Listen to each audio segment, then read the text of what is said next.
Well, no, that was just because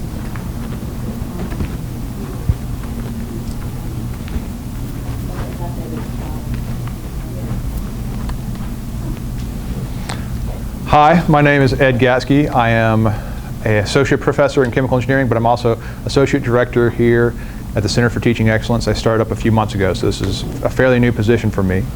I'm learning how to get to the library. Everything's electronic. I hardly ever come up the hill from Swearingen. We're down by California Dreaming, if you don't know where our big concrete building is.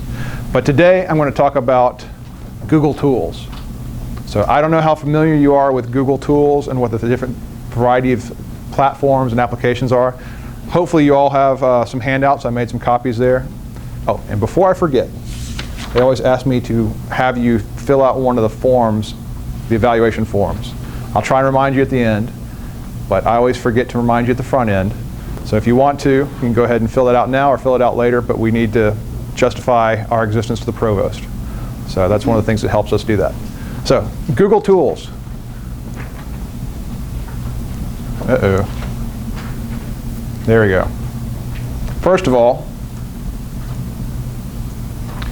Google's been around for a little while. In internet time, it's been forever.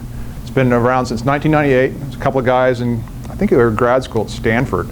They started it in their dorm room. Or maybe it's part of a research project. I should have looked up a little more detail on Google. But the core technology started out as a web search. They had a very innovative algorithm for finding very useful information. And back in the 90s, we were still trying to figure out how to do proper searches, and Google sort of basically beat that problem down and solved it very, very well. Everybody's familiar with search. We use a lot of image search as well. They had a big splash with Gmail because they offered a 1 gigabyte inbox. And now it's up to maybe 8 or 9 gigabytes, a large amount of email for free. YouTube's out there. That's the big thing for the kids today. You'd be surprised. They don't watch TV anymore. They just sit around and watch YouTube videos. We have a video from Engineering Week last February where we had cornstarch and water mixture, and the kids can run around on it, and if you keep your feet moving, you don't sink because it's a non-Newtonian fluid. But if you stop moving, you sink right in. It's like quicksand. So I have 1 million views on YouTube of this silly little 40-second clip of us at Engineering Week with some guy getting stuck in cornstarch. So YouTube is a big thing that's probably going to get even bigger as you get more and more TV shows on there. Some of the useful tools you may not be familiar with. Scholar, you probably have heard of Maps. Translate's great. Maps is great. We use that a lot on sabbatical when you're in Europe, trying to get around and figure out how to say things in foreign languages. But Scholar's great for academic use. It ties in, if you're on campus and you're using Google Scholar, you can pull in full PDFs very easily, a lot easier than some of the academic catalogs here in the library, I think. So hopefully we have nobody from the library to scold me for saying that use Google Scholar. It's just a search engine that's specifically for journal articles, but it also has theses, and it seems to have a better URL referral. Sometimes here at the USC library, you pull up a journal article, at least some of the ones that I use, you have to click through and then click like 3 or 4 times to different pages to finally get to the full text. This one says, oh, here's a bunch of stuff. I see that you're at USC. Here's a PDF for that. And it's pretty clean and efficient and quick. And it also seems to pull up a lot of theses too, so you can get a PhD thesis. So are you saying that when you're on campus, it figures out. Okay, so it does the IP recognition. Yeah. You don't have to log into the library? There's no, I don't log in. I have a Google account that I'm logged into. I don't think that has anything, but you may have to tell it what university you're at. There may be some sort of thing you have to do. I'm really not, I don't use it a whole lot, but it's when I do use it, it's very efficient. So it's good at pulling up stuff. I wasn't going to talk about that because that wasn't the main topic I was going to talk about, but it is a very useful tool. One of the nice things, even if you can't get to the full text, a lot of times if you know the authors, a lot of people put preprints or technical reports, I call them. So a lot of times I find a preprint of a journal that they have put online with the same authors and same title and same content. But it's not if you don't have access to the other ones. Blogger, Picasa. Picasa is good for photo editing. Blogger is a good blogging platform. I've got a couple of blogs. Like we took students to Germany for Maymester and we kept a blog the entire time. It's a very useful tool there, so the parents can keep up with them on the blog without having to call and email back and forth. Reader has changed my life. You might want to look into this one. If you're a news junkie like me, the Reader is a RSS agglomerator. It pulls together RSS feeds from different news sites and blog sites. So you have your reader account, and you basically subscribe to a bunch of different accounts, and you basically I can go through 100, 150 news articles per day and open up the ones that are interesting very, very efficiently and effectively, instead of having to go to 10 or 15 or 20 different websites to check what's new and check back. So it's always populating that news feed personally for me. But today, the two that I want to talk about were Google+, specifically Google+ Hangouts and Google Docs, or Google Drive. But yeah, if you have questions on any of this stuff, please let me know, or else I'm going to ramble on very, very, very quickly. So, Google, most of the tools are online. There's a couple of those tools that you can do offline. I think Picasa is one where you install software and you don't have to be online to use it. But most of their stuff, you have to have full-time internet access, which is mostly good. Hopefully you have better Wi-Fi than we have in engineering. I think we have the worst Wi-Fi on campus, and it seems to drop in and out. So as long as you have a good internet connection, it works great. The other issue, if Google changes how they run things, they could just take away products and you've lost your application. So if they just decide to stop giving you free Gmail, what are you going to do? Oh, we changed our terms of service. You don't have your email anymore, or you don't have access to any of your documents. They generally don't do things that drastic, but they have made some changes here and there I can tell you about. But there's always a potential there. If you don't have the software installed on your machine, they could come back and do something bad to you. So that's one thing that makes me very nervous as a user of online tools. There's always privacy concerns. I'm not too worried about privacy. They taught me when I was learning about the internet many, many years ago that everything you do on the internet, you should assume that everybody can watch it. So basically it's like a postcard. You know, you're sending email, it's like sending a postcard, anybody could read it because it's not encrypted, and you know, that person can forward stuff on to other people. So I'm never worried. I've got my own, the way I treat the internet is I'm not worried about privacy because I assume everything I put up there is open for anybody to know about.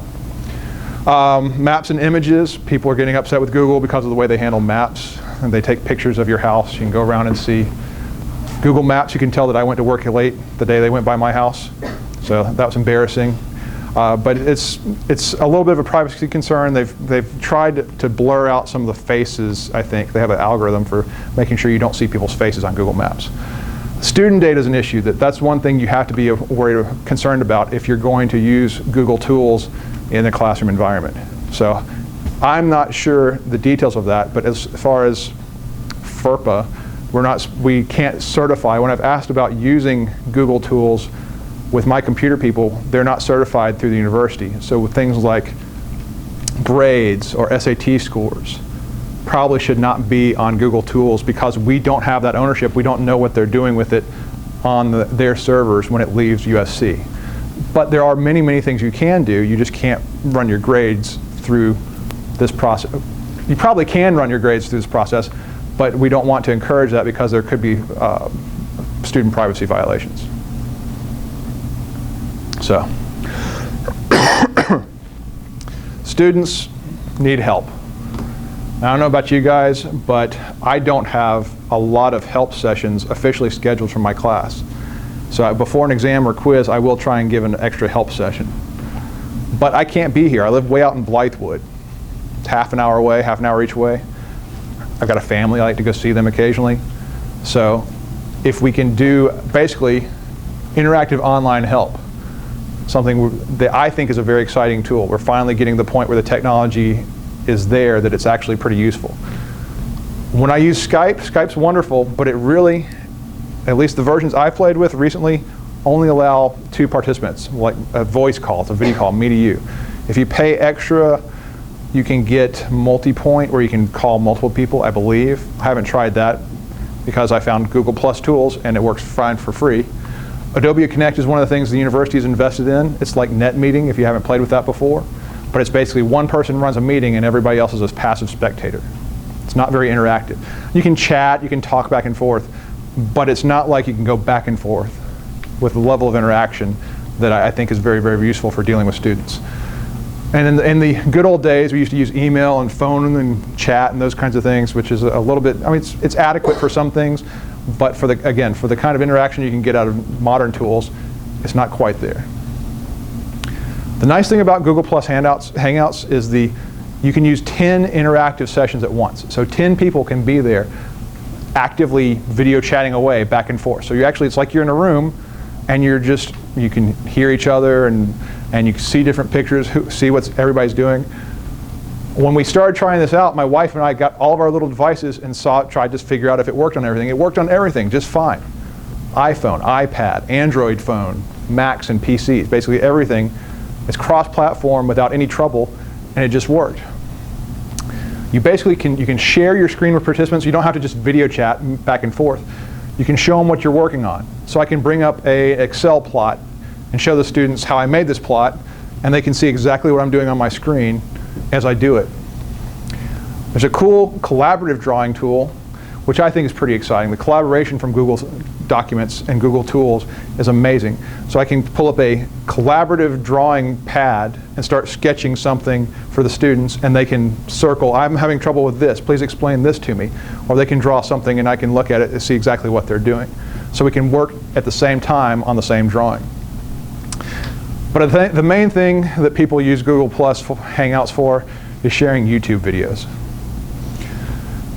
It's got a nice interface where you basically, if you find a nice YouTube video, you put it in the Hangout and everybody gets to watch the YouTube video. So that seems to be what they're going for. It seems silly, but I think that's where a lot of people are using this tool for the most part. So this is sort of like a Google Plus, if you don't know about it, it's sort of like Facebook. But this is a piece of Google Plus, which is a social network where you can get these people together and do interactive video chatting. If you want to archive something, there's a way of doing that as well. I haven't tried this one, but basically you click a box and now you can broadcast to as many people as you want. The first 10 people that log in with you will be interactive, but everyone after that will basically watch it like it's a YouTube video. So if you have a huge class, you can have some people interactive, but you could have tens or hundreds of people watching at the same time, and it just makes a publicly accessible YouTube video. And again, you have to have a Google account, and some people are worried about having a Google account. I have my own Google account, but my department chair has worked with some of these tools, and he uses his USC email account as his login. So you don't have to use Gmail. Just because you don't have a Gmail account, you can use whatever email you want as your login. You just have to make that a Google account the first time you log in. So this is the G+ environment. It's a little busy. There's lots of stuff here. You can see people that you may know that may be online or not. They want to get more people involved. Basically, it's like Facebook, but a little bit different. You have a little easier control over what groups. So if I have a class of students and I have my friends from my neighborhood and I have my high school friends, I can put them all in different groups pretty easily and make sure only the right people see the right stuff. You can do that on Facebook too, but this is not a discussion about social media. It's supposed to be about the interactive media. There's a little button for Hangouts, and then you can start a Hangout. And when you start the Hangout, you give it a name and you pick a few people. Nothing crazy here. Do you have to have a Google account as well? I think you may not need a Gmail account, but you need to have some sort of account. Google needs to know what your email address that you're going to use and a password, so you can't just use it anonymously. But I think you can make up, there's lots of ways to get anonymous emails if you want to do that. But you need to at least tell them your email address so they can send you notifications. To the students as well? Most of the students will probably have some sort of Gmail account. At least with our students, I'm always encouraging them to use it as a backup so they can mail files to themselves. So when if they lose something, it's an easy way to keep stuff offline. So once you do this, you start a Hangout. There's my beautiful wife. She was testing this out with me. You basically get a big photo of whoever you're focused on right now. In this one, we only had 3 people. And you can see everybody at the bottom. And it's a live video feed. It's not just an image. It's actually their webcam, if they have a webcam enabled. So you're actually video chatting. You can see everybody doing whatever they're doing. So they may be sharing their webcam. They may be sharing their Excel spreadsheet. They may be all collaborating on the drawing tool at the same time. And here's the drawing tool I was talking about. It's not great. if I'm going to use this more extensively, I really need to invest in a pen tablet so I can do handwriting. My mouse handwriting is terrible. But there's lots of nice shapes, so I can do blocks and different diagrams. And this is all interactive. So I was sitting around, we had a help session a few weeks ago. Another faculty member and I from my department, he was trying it. We were both trying the same thing at the same time, and none of the students wanted any help because we didn't have any quizzes that week. But we had one student come by, so we had one student that interacted with us and did a little bit of this. I think you know how students are. It's always going to be crunch time. My midterm is on Wednesday. That means Tuesday night, I'm going to be getting a lot of good data on how interactive this works, from 8 to 10 o'clock at night. I tried it last week. I told them I'd be on there 8 to 10, and they showed up at 10:30. So I don't know how to fix that, but Tell them 7 to 8. tell them 7 to 8, and then they'll show up at 11 and say, "Well, weren't you there?" So you can't be available all the time, but for me, I would start it up and I'd go do something else because I went and played a game with my wife for a while waiting to see if somebody else would log on, or just surf on the internet and check my email and do other stuff while you wait for a student to show up. And it's like holding office hours. Students don't always come to my office hours. You open it up and you don't have to necessarily be in your office as long as they have the URL to get to it. So that's one thing. You can open it up, but when I do this, I forgot to put this explicitly. I send out an email with the Hangout URL. So this little, the URL at the top. I just say, hey, I started a Hangout. If you're interested, here's the URL. Because if they're not already attached to if they don't already have a Google account, I can't invite them to the Hangout. So if you had your entire class, if they all had accounts and they were all in one big circle, or one group, basically what Google Plus calls them circles, I could say, invite my ECHE class to this Hangout now, and they'd all get notifications if they were logged in. So if they click on that URL, they'll be prompted to create a Google account. Right, right. So that's how it works for them.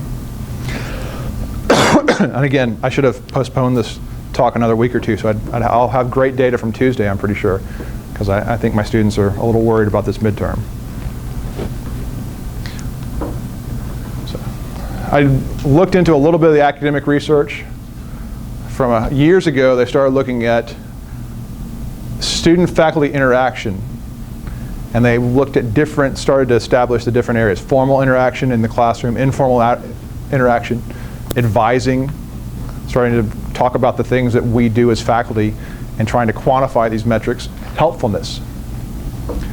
A little bit more recently, amazingly, this study found that the frequency of student-faculty interaction had substantial positive effects. So, sort of what you would expect. If you are involved with your faculty, faculty and students, if you can talk to each other, it has some sort of positive effect on the student outcome. And so motivation is also affected by increased communication outside the classroom. So there are academic studies that show that this increased interaction is good. So having some level of interaction, you don't have to be Facebook friends with everybody and hang out at tailgates with your students, but having a little more interaction with the students isn't that bad. One of the things I try and do, my students live in our computer lab. So I try and walk by the computer lab maybe once a day, spend 5 or 10 minutes and see who needs help or what's going on, and just talk to the students informally. I'm not the creepy old guy that lives in the computer lab with the students all the time, but I try and at least make myself available occasionally in there and catch it at different times of the day. Another thing, I haven't seen an advertisement for this year, but I've had a lot of luck with this. I invite my class out for a dinner dialogue. I don't know if they're doing that this year, but you can have the students out. The USC will pay for dinner at your house as long as the students come to your house. So you can't have it catered at Moe's, but you can bring in Moe's to your house if you don't mind 20 or 30 students showing up and eating Moe's. So I think they're still doing that, but that's an informal way of getting some student interaction. And it's been highly regarded by the students that have done it in the past, so they seem to enjoy that. It's called Dinner Dialogues, and I just haven't seen any advertisements this year, but I think it's usually running still. So interaction's good for you. Students like it. Leads to better outcomes for the students. Now, Google Docs, I think, is a game-changing application. I'm pretty excited about this one. There's some very, very useful stuff here. basically a suite of free online tools. It replaces Microsoft Office for the most part. So you no longer have to pay for Microsoft Office, and you no longer have to even install Microsoft Office. It's all running in JavaScript in a browser. So you just have to have a browser window open and an internet connection. And it actually works pretty well, as long as you have a decent internet connection. Nobody has dial-up anymore, so you probably have broadband at home and you'll probably be okay. It's always available, assuming you're online. The nice thing about this, you don't have to email attachments back and forth. If I keep a Word document, I'm going to go home and work on it, and I have to figure out how to get that document to my computer at home. I know there's Dropbox and there's other ways of doing things, but this basically, you save your document and you open up Google Docs, a web browser when you get home, or on your phone, and you can read it or you can edit it. It's there in the cloud, always there for you to edit and look at. It's also collaborative, like the drawing tool in Google Plus Hangouts. You can collaborate on the same document, so it has a very nice way of sharing information. It's compatible. This is one of the things they changed recently. You can import and export to Microsoft documents. It can print to PDF, so that's a nice thing. I like to make PDFs and distribute those without having to pay for Adobe, whatever you have to pay for. But it's very effective. One of the things they changed, though, it doesn't support the older Microsoft formats anymore. As of like last week, I think they just dropped that functionality. So it only does the XML formats, which I say older, I think that goes, you'd have to go back to Office 2003. So I think, well, some people, yeah. If you're using a Mac, I think it's... They have some converters, I believe, even for the old Office, if you're worried about it. But that's one of the things they have dropped. And I've not been a big fan of the new Office. I kept calling it the new Office. I think it was Office 2007 maybe. And the students pointed out it's 3 or 4 years old. It's not new anymore. So I had to go out and learn all these new silly tools and get up to speed.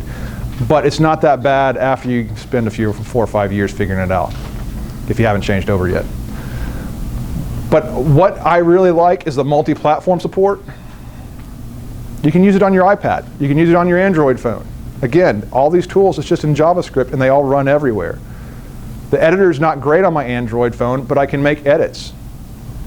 So I wouldn't sit there and edit all day, but at least I can pull up somebody's, if I have something, I know their phone numbers in a spreadsheet, I can pull it up and find it and read it fairly well. Yes, ma'am? I haven't been able to make edits from my iPad. You haven't? I have not been able to make edits from my iPad in the Google Docs. I don't live on Macs that much. It's a little wonky on the Android, but you basically have to edit. Are you mean for a Word document or for?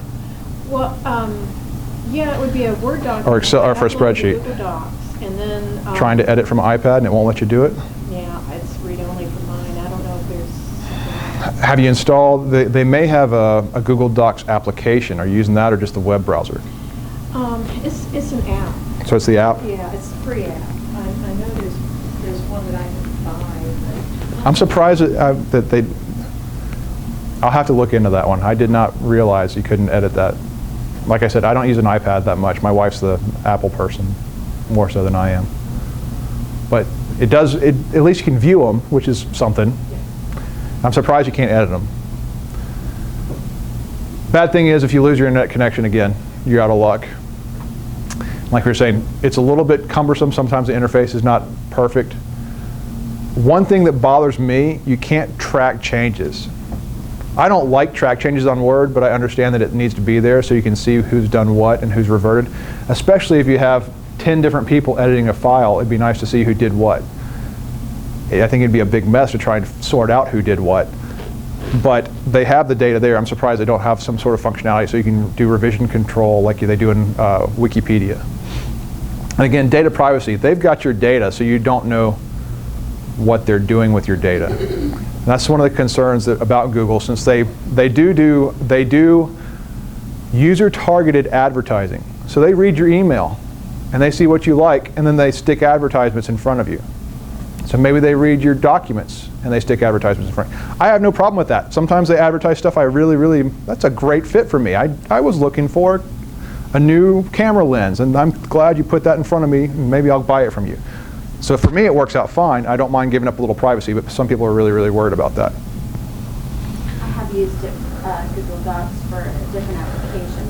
and we had lots and lots of files, and it was very cumbersome in that sense. The search function, ironically, is not all that tailored, but if you can keep that in mind when you begin to use it and create a unique identifier for the files that you're creating, then it's very simple. You put that one unique identifier in the search thing that finds it for you. Yeah, I mean, there's some ways to manage some of that. You can make folders and sort of hide some of the things, but it's a little bit clunky, and the default view shows all of your files. So sometimes I just go and start using the search function like you're saying. I remember, oh, I had some file a year and a half ago, and I'll just search for stuff, and hopefully it pops up. Because of the way it defaults, it keeps everything in chronological order. You may be able to change some of these things, but I think it always goes back to the same defaults, which is sort of an issue. So the interface is not perfect. At least it's not as customizable as we'd like it to be. But you get a list of files, and I think it's by default by the last time it was edited. The Word document editor, I wouldn't write a thesis in it, but if I'm just going to bang out a quick 2-page something or another, and I want it to be accessible, you can put it together very, very quickly. Again, the cool thing about this, you can have groups of students collaborating on a document, and it has nice ways of handling sharing. So you can share to edit very easily. You just put a list of emails for the people that should be editing it, and if you want to share it just to view, you can control that so it's not world readable.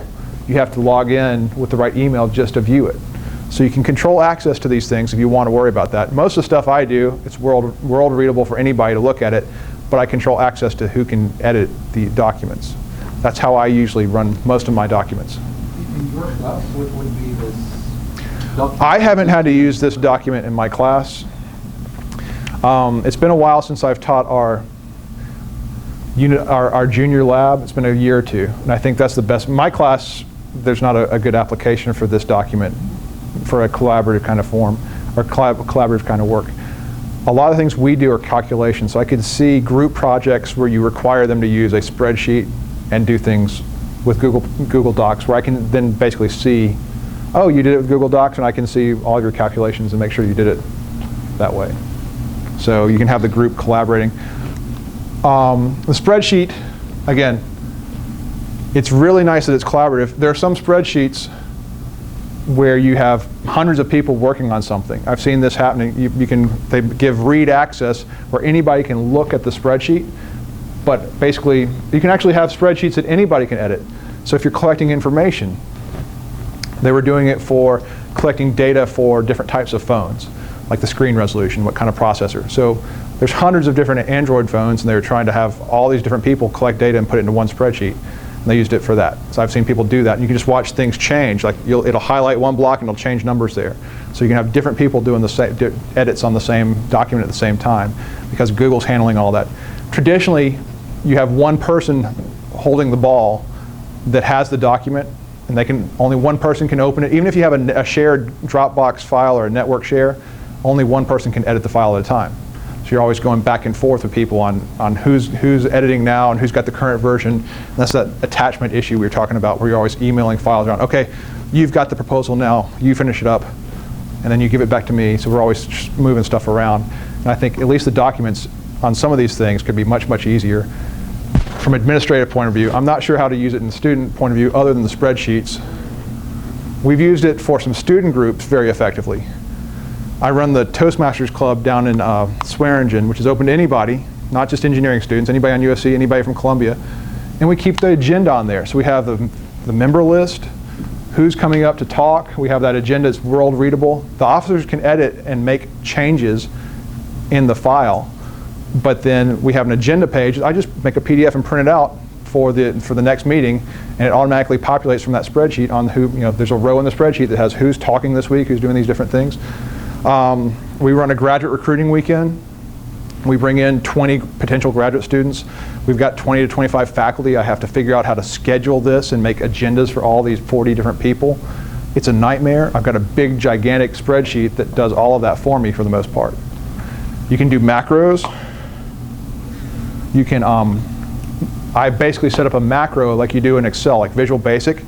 I hit the macro, and it makes 40 different agendas and emails them to the people on the email list. So I can basically, it's like mail merge in Office.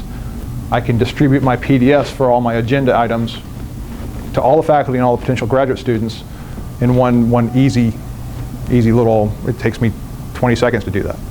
That's not necessarily in a classroom, but it certainly made my life a lot easier in those instances working with students because I have these tools online that are available for them. I've had students, like I said, the Toastmasters Club, I let the officers do edits. They realize it's not that hard, it's a spreadsheet. They know how to deal with spreadsheets. So they go in and they start doing the things I don't have time to finish up, and they clean up some of the issues in the keeping track of the club information. So how many officers did you have, and were there any issues of, editing something wrong by mistake? We haven't run into that. We have 4 or 5 officers at a time, and they're not making drastic changes. If you are doing this, we were talking about, there's not track changes. If you're worried about something, you probably need to make copies. If it's something that's delicate or something you want to hold on to, make a backup copy that only you can edit, or email it to yourself so you have a snapshot of something, download it as an Excel spreadsheet periodically. There's ways to get around that because Google doesn't automatically do that for you. But the spreadsheet's just a plain old spreadsheet. It just runs in a browser window. This is one of the agendas. Just highlight the agenda and print it out. It's very effective. Another agenda. I live in spreadsheets, and this has changed my life because I'm always making spreadsheets for lists or things to do or whatever, and now I have all my spreadsheets. I can show you a graph of my weight over the last 2 years. I've been trying to lose weight, so I keep track every day how much I weigh, and I have it in a Google Docs spreadsheet, and it goes down, it goes up, and it goes down. Recently it's been going up more, but I just go in every day and put another row in the spreadsheet and make a graph. For students, some potential uses here, we don't do a lot of portfolios, but it'd be an easy way to accumulate portfolios and have access, and maybe group portfolios if you're doing something in your classes, have students work together, because it is cross-platform for the most part. For us, on the science, math kind of side, we have a lot of calculations. So if you have group calculations, they can work together, and you can have access and see if they're doing it properly, or you can give them feedback on projects. But really, the thing I'm most excited about is Google Forms. This has really changed my life because it's a very, very effective way for creating forms. So I can give an online form for stuff, and the form populates into a spreadsheet. So when somebody fills out the form, their data goes into my spreadsheet. How this usually works, I'd have to send out an email to all the faculty. Tell me when you're available. And they all send me an email. Well, some of them send me an email. Then some of them don't send me an email. So this way I'd give them, here, fill out this form with the information I need. And I can send that out 3 or 4 times. I usually get, maybe half of them respond, and it works pretty well. And I have everything automatically into my spreadsheet. I don't have to do any of the database stuff. We've had problems at the CTE. They run a website here. They try to do some of this stuff with a database, which is a big computational nightmare. People break into it and use it to send spam emails out of your university account. Running your own database is not much fun. Letting Google do it for you is very, very easy. You can take this and embed it on the web page. You can actually register with Google Docs when you register for CTE events. We use Google Docs here as our spreadsheet because it does nice things. It notifies you when you have a submission. So when you fill out that form, you can set it up and say, email me if somebody fills out this form. So every time somebody registers for a class, it can email you, or it can email you every day. There's different options on how much notification you get, but it will tell you, hey, somebody filled out your form and is going to come to a class. Or you had 10 people sign up for that form, and you put it on a web page. You don't have any guarantees for the submitter identity. Can you require that? You can ask them to put their name in. But can you have required fields? You can have required fields, but they can lie. I mean, there's I'm not a Blackboard expert, but I don't think students generally share Blackboard accounts. Maybe. I'd like to think that they don't. So if you get something submitted from Blackboard, maybe that, but the students, maybe they don't care. So I wouldn't trust it for anything substantial in a class necessarily, if it's going to be a large part of their grade, if they can use it, and if there's some way to exploit that. Just be aware that they could have somebody doing their homework for them, So I wouldn't have 100% of the grade coming from an online anonymous form submission. Where I have used this very effectively, I used to have pre-course evaluations or pre-course information. What's your email? What's your cell phone number? When I call you because you failed the midterm, you need to drop the class, I need to know how to get in touch with you. I mean, some of this stuff is on the website and through VIP, but I try and get backup information. What's your hometown? You know, give me your hobbies. Have you gotten through Calculus 3? All the bunch of questionnaires I used to collect. I'd have a couple pages of stuff just for them to fill out so I get a feel for the class. Now I give them a URL, I send them an email, and they all fill out the form. And I have them take a Myers-Briggs kind of test so they know something about learning styles and how they react and how they learn better. It's something from Rich Felder, so they give me some of that information. So that's something I do very effectively, so I can get my spreadsheet for my 40 or 50 students in my class, and I can look it over very quickly as opposed to trying to thumb through a stack of papers. It's a big mess. Course feedback forms. I used to do a lot of these in class, but now I can set it up a full time. That's one of the things they encourage. Rich Felder again. Have you all heard of Rich Felder before? He's a big name for engineering education for us. He always says if you can get students to complain before they fill out course evaluations, they might be easier on you at the end of the semester. So you ask for feedback during the semester. So you get that really angry feedback, and maybe you can actually correct something or make some adjustments. So if you're getting that feedback as the semester goes along, they don't have as much pent-up frustration and they don't unload on you at the end of the semester quite so badly. So we set up an online form, and with the option, you can make questions required or not required, so it can give you the name or they don't have to give you the name. I've been very effectively, I've got a 1-hour professional development class for some freshmen, capstone scholars. I've been using this to effectively collect submissions. I have them do like a 1-paragraph reflection. Give me your name, click what assignment it is, and write a paragraph. And every week I get another 30 of these rows in my spreadsheet. I can look through them very quickly. I can sort them and figure out which person hasn't turned something in. It's not too hard for a small class, but it's very easy for them. They don't have to log into Blackboard. They just have to click on the link, type in their results, or type in their paragraph, or whatever they're doing this week, whatever the assignment is. So it's a very quick and effective way for doing simple submission. I mean, you can't do a 10-page essay this way, but if you're just doing some quick data collection, it's not a bad way to collect information that way. Some of the other things we've done, again with the email. We had a big graduate student recruiting weekend. We have 50 graduate students trying to give a poster. Somebody said, well, we need to get the titles for all the posters. I go and make a form. What's your name? What's your advisor's name? What's the title for your poster? And I send it to all the grad students, and 20 minutes later, I've got 40 or 50 of these back already with their titles, and now we have an agenda. You can collect information so much more effectively than sending an email to everybody and they send it back to you. That's the biggest issue. Or giving them a form and they give you a stack of forms back that you have to go through, and somebody has to manually input it back into a spreadsheet. And recently my department chair, actually Saturday, he threw a party. He wanted to have RSVPs, so he did the RSVPs online. He sent out the spreadsheet, and now we know it's a very easy way to just do RSVPs for stuff. Whatever. If you're trying to collect information and you don't want to have everybody emailing you back, this is a great way to do this. The forms look like this, pretty much like a standard form.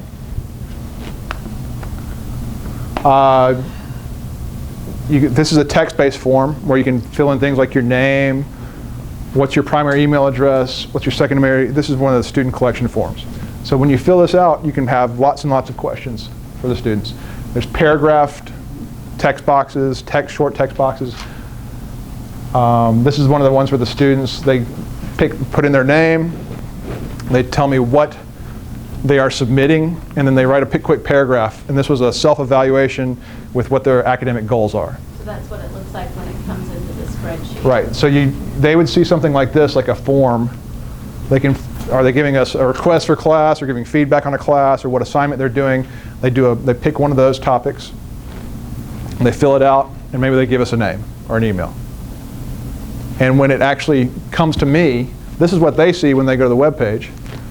I see a big spreadsheet with all of that information in each column.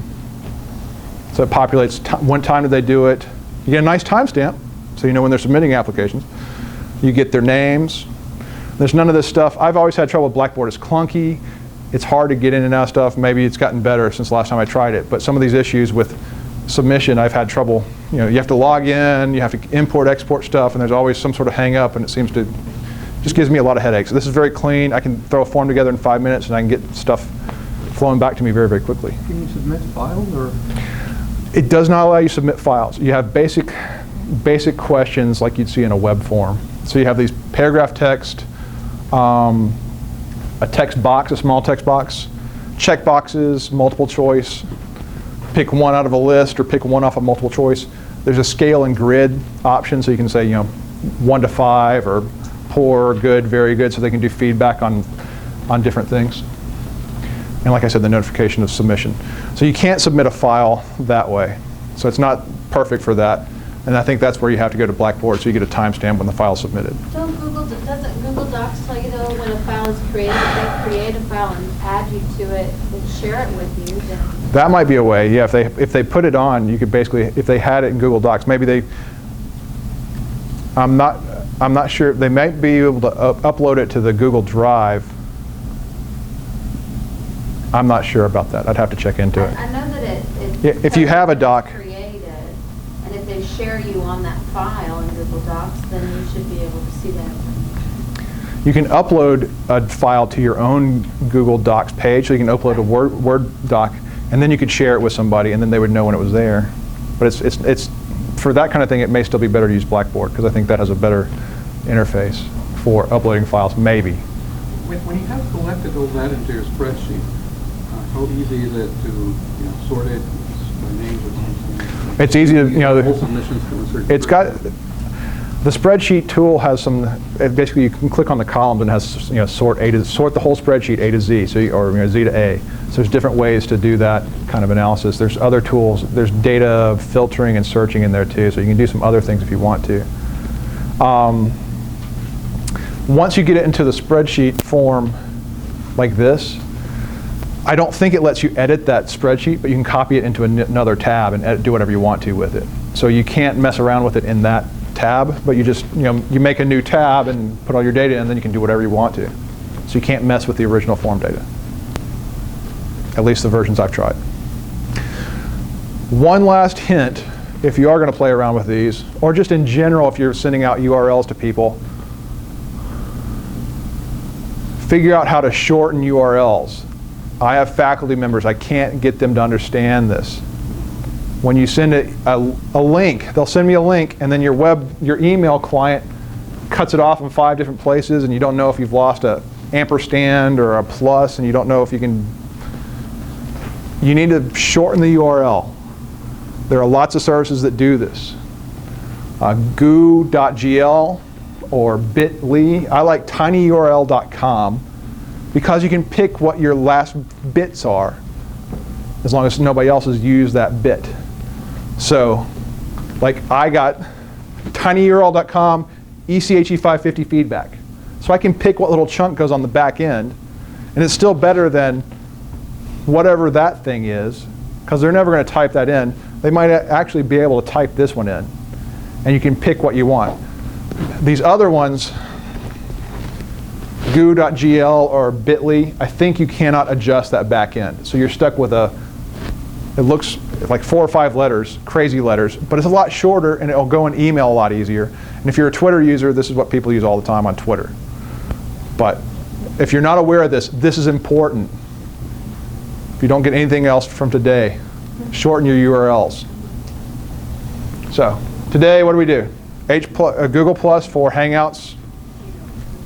10 people interacting at once on video chat with collaborative tools. Google Docs, all sorts of different things there. Documents, spreadsheets, and forms. Very useful. It's not that scary.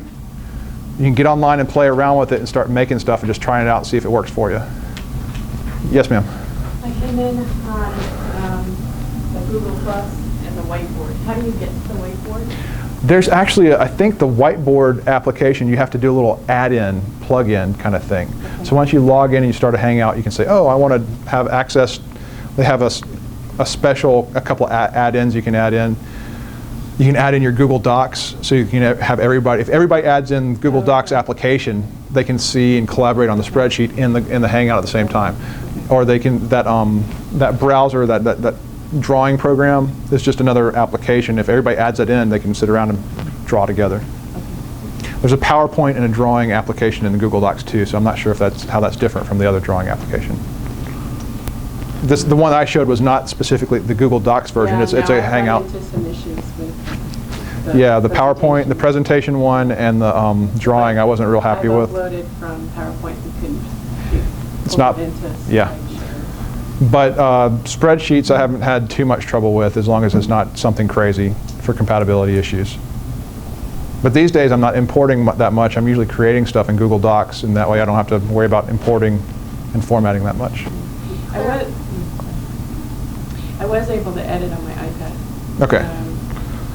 So you were saying you were having trouble with the editing, so maybe there's a new version of the software that allowed editing. Also, Google Drive, you download Drive. So I was able to edit from Drive, and then also a Google app that had a bunch of the apps in Google Docs is listed.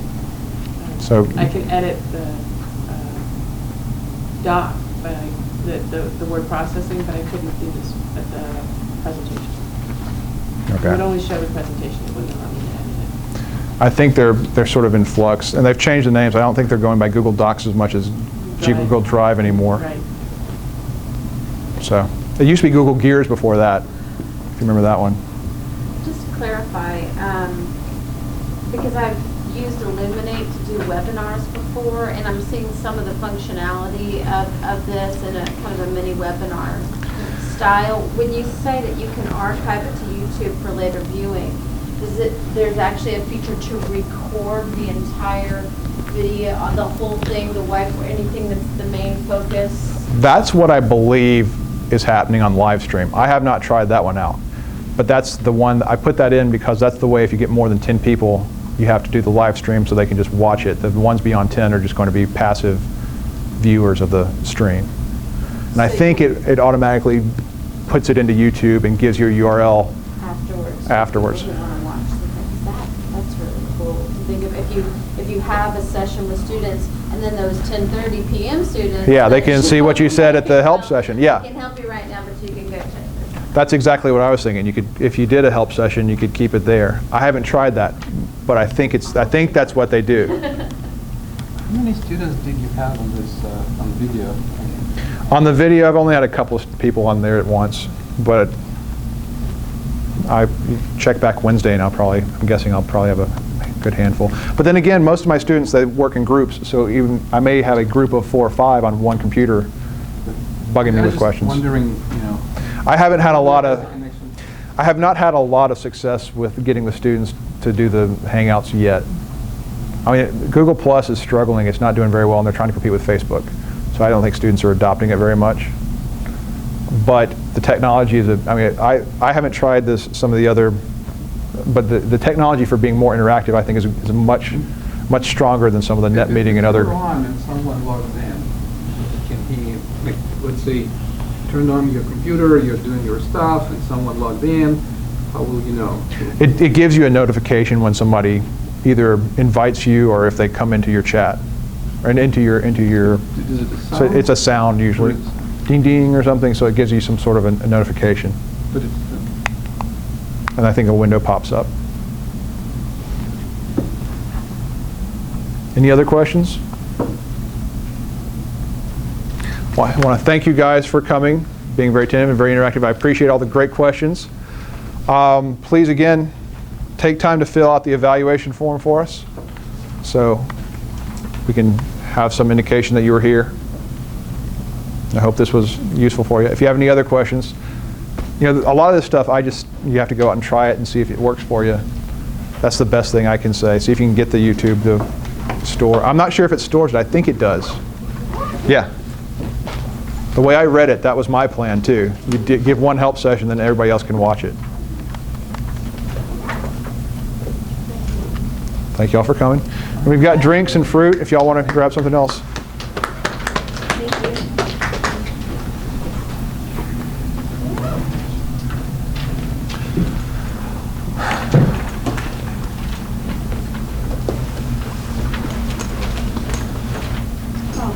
Yes, ma'am. Do you happen to do any of those Google teaching tools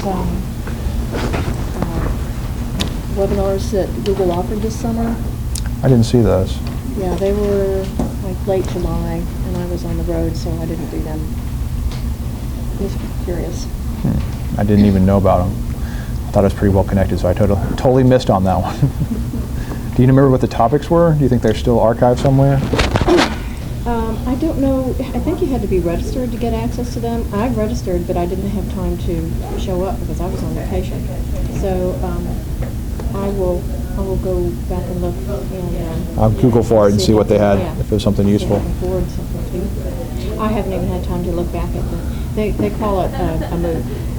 It's basically, and they were offering certificates to people who completed Courses. Some kind of assessment or something. Hey, yeah, I'm really excited. You've used some of these tools, it sounds like, to play around. I've used them. I've never done any forms. I haven't done any Google surveys. The forms are great for collecting information from classes. I mean, we've got WebMonkey and some other stuff, but this, I don't think SurveyMonkey. Yeah. I don't think that gives you a spreadsheet like you want to do if you want to, or does it? I don't know. I've never done a spreadsheet.